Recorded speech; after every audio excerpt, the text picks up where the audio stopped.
สบายดีนะสบายดีลูกค้าหมดทุกคนนะมื้อนี้ก็สิมารีวิวเครื่องนะรีวิวเครื่องให้ลูกค้าได้เบิ่งอีกนะมี2กระบอกนะดูเข้าใหม่นี่เป็น K2 นะนี่ K2 นี่เป็น Tactico นะ Tactico กับ K2 นะสิมารีวิวให้ลูกค้าได้เบิ่งนะตัวนี้จะเป็นK2 นะพวกนี้นะพวกนี้เป็น K2 ใส่ท้ายเป็นท้ายยางนะซึ่งยิ่งเป็น K2 วาล์วเป็นวาล์ว Z1000 นะวาล์ว Z1000 วาล์วปรับในนะตัวนี้วาล์ว Z1000 วาล์วปรับในถังเป็นถังอะลูเนาะขนาด 0.42 ตัวนี้ขนาด 0.42 เป็นถังมนนะอะลูก้นมนนะกล้องจะเป็นกล้องมัคคูนเนาะกล้องมัคคูน 3-9 เนาะคูณ40นะ 3-9 คูณ40นะเราจะเป็นเราEM8 นะ EM8 เบอร์2เนาะยาว50เซนนะยาว50เซนยิงลูกเบอร์2เนาะตัวนี้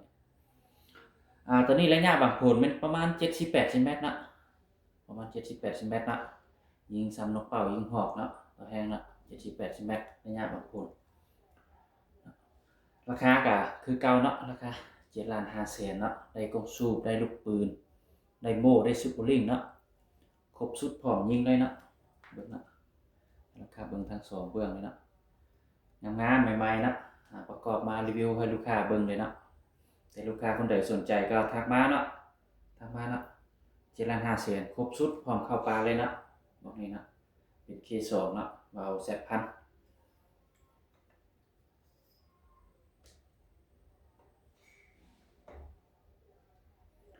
มาต่อกับกระบอกที่2นะกระบอกที่2จะเป็น Tactico นะตัวนี้นะ Tactico ปี2026นะTactico 2026ถังเป็นถังคาร์บอนนะถังคาร์บอน 0.5 นะ 0.5 ลิตรนะตัวนี้นะถังคาร์บอน 0.5 ลิตร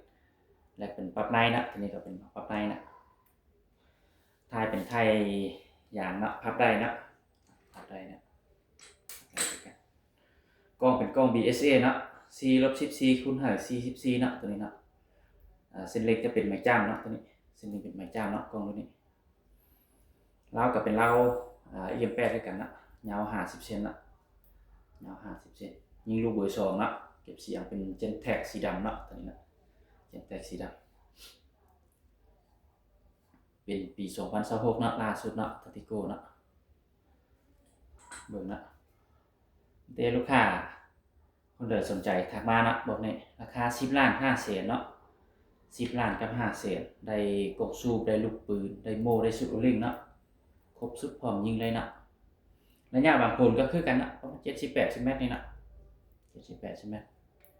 ยิงนกเป่ายิงหอกนะนี่แต่ตัวนี้ใส่ถังคาร์บอนมันจะเบาเนาะถังคาร์บอนจะเบาก็อย่างกล้องเป็นกล้องรุ่นราคาสูงนิดนึงนะเป็นกล้อง BSA เนาะกล้องรุ่นดีนะราคามัน10,000,000กับ500,000นะครบสุดนะลูกค้าคนใดสนใจก็ทักมานะเครื่องมันพร้อมเข้าปลาเลยนะสร้างครบสุดละไปฮอดแล้วเข้าปลาได้เลยนะครบสุดนะลูกค้าคนใดสนใจก็ทักมานะเบอร์56707-295เนาะ56707-295ทักมาเลยนะโทรก็ได้แอปก็ได้นะ